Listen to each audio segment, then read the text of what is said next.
share from ShareLove.Fund, and this is part of the Humanities section of the Yoga Teacher Training coursework. And this video has been specially designed for incarcerated women in prison, and we give this video for free as an opportunity to try to make the best of the time, earn a degree, and when you get out, having that degree is just one more tool in your tool belt that can help get a job, either in the field of yoga or for a job in any field.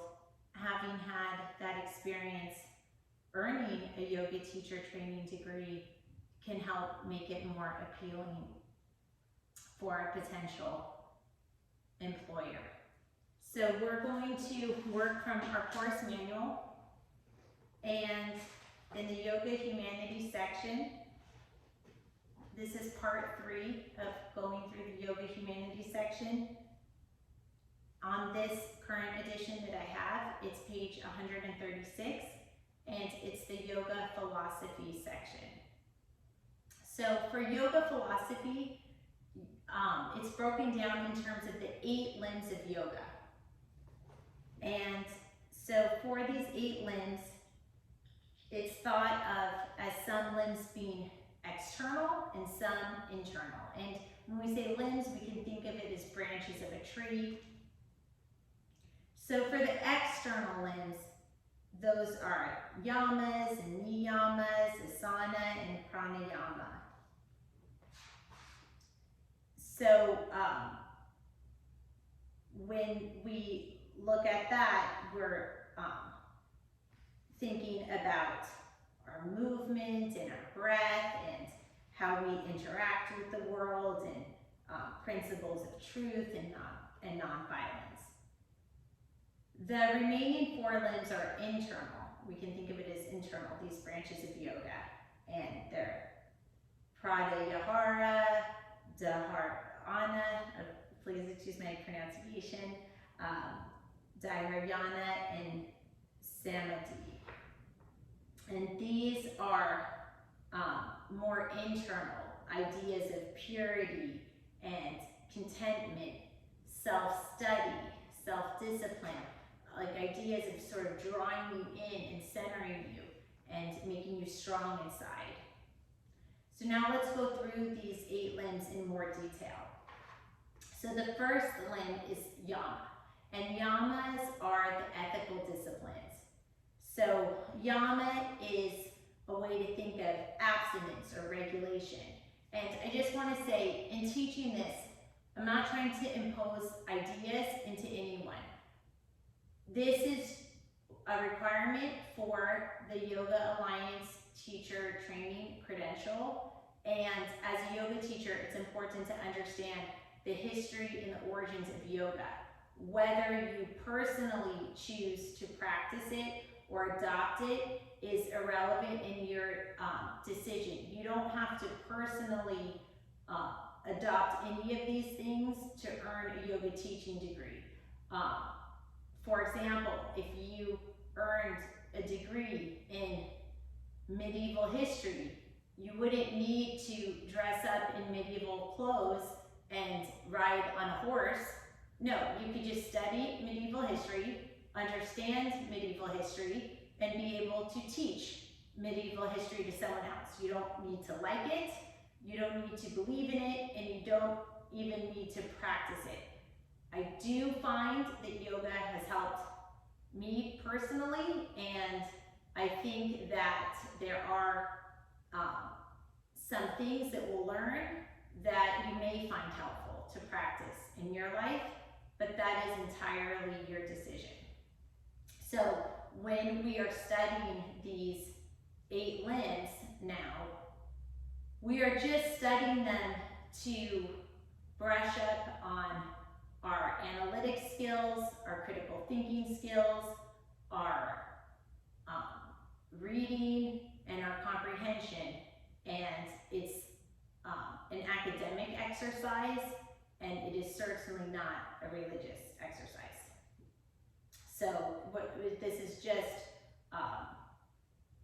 to practice the skills of studying and to learn the basics of yoga and where it came from. So if you ever decided that you did want to be a yoga teacher, you would be able to answer questions in the class and so forth. Okay, so moving on. So the yamas are the ethical disciplines. Yama is abstinence and regulation. This is important because yoga is all about moderation and balance.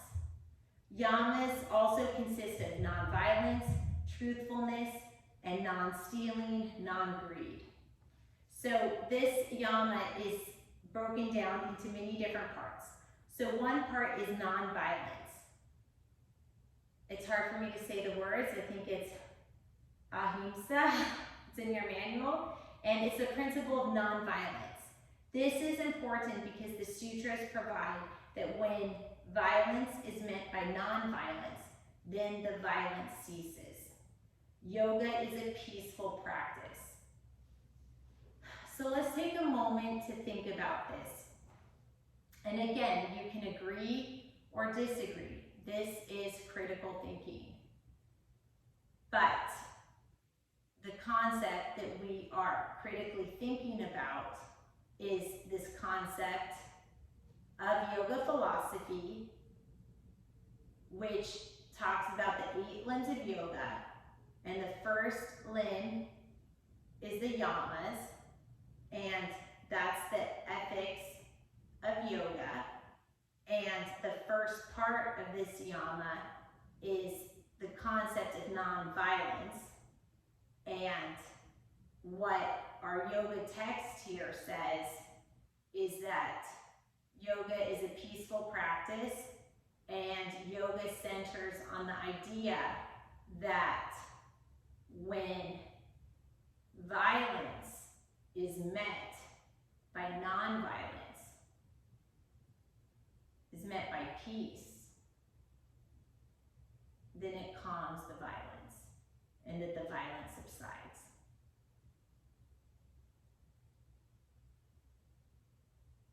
So this is a concept that you can think about, you can apply it to your own life, and you can make your own decision of if that is an effective way to find a more peaceful path. Of really thinking about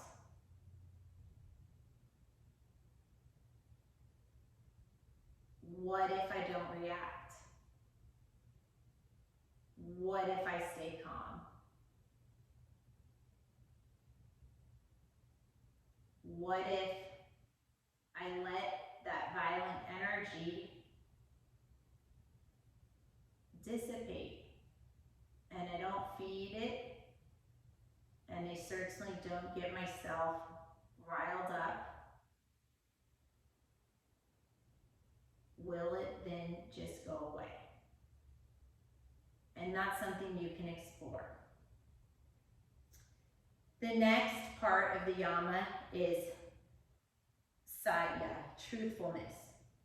Truthfulness is important in the sutras, which we will study, which is the thread of yoga philosophy, because it provides that there cannot be peace without truth. It is true that remembering lies creates a state of perpetual unrest. And again, this is something for you to explore and you to decide. This yoga teacher training, it's not like other things in school. It's not about a test at the end with a lot of things to memorize. This is about us all growing together, yet in different ways. Because we all have different needs. So you're going to grow in a way that serves you. I'm going to grow in a way that serves me. So we're going to talk about concepts, And the concepts are going to help us expand our minds. And the concepts are going to help us bring clarity to our own personal opinions, which may be different from one another. So this concept, maybe you agree with it, maybe you don't agree with it, but basically this concept of Satya, which I probably am pronouncing wrong, or truthfulness, the concept is that we cannot have peace without truth. Or stated a different way, that truthfulness is required for peace. The idea is that when we tell a lie, we have to remember it. We have to keep our story straight. And when we have to keep our story straight, we have a little bit of unrest in us. And that puts us in a perpetual state of uneasiness. We feel a little nervous, trying to remember all the things we said and calculating. Sometimes, when you just lay it all out, it's more calm. And I want to pause, and I want to be really clear that some of you watching this are incarcerated, and I am not telling you what to do or what not to do. I am trying to give you the coursework so that you can earn a yoga teaching degree, should you want it, so that when you exit incarceration, if you do exit, that you can either get a livelihood as a yoga teacher, or you can say to a future employer, look, I was at Rikers, but I used my time wisely. I got a yoga teaching degree. I got centered. I learned a lot. I feel very calm. Yoga is a peaceful practice. I learned some peaceful techniques. And I'm a stronger person because of it. And maybe earning this degree can help you get a paid job in the field of yoga, or even not in the field of yoga, because maybe an employer might like the fact that you use your time wisely and that you have a professional teaching degree. I think it looks good for anything, any kind of job. It shows you're a leader. So anyway, so that's why I'm teaching this stuff. So I'm not giving legal advice, and I'm not telling you what to do in your life. So when we talk about yoga, saying truthfulness is a prerequisite to being calm, we can just analyze that academically. Yeah, maybe it is a prerequisite to be calm. Maybe sometimes in life, being calm is not the #1 priority. I don't know. These are questions for you personally. But I just wanted to clarify that I'm not giving any legal advice. I'm not telling anyone what to do with their personal life. I'm just telling you what the yoga coursework is, should you want a yoga teaching degree. So with that, I'm going to pause, and we will continue with the yamas in the next video. Thank you for your time.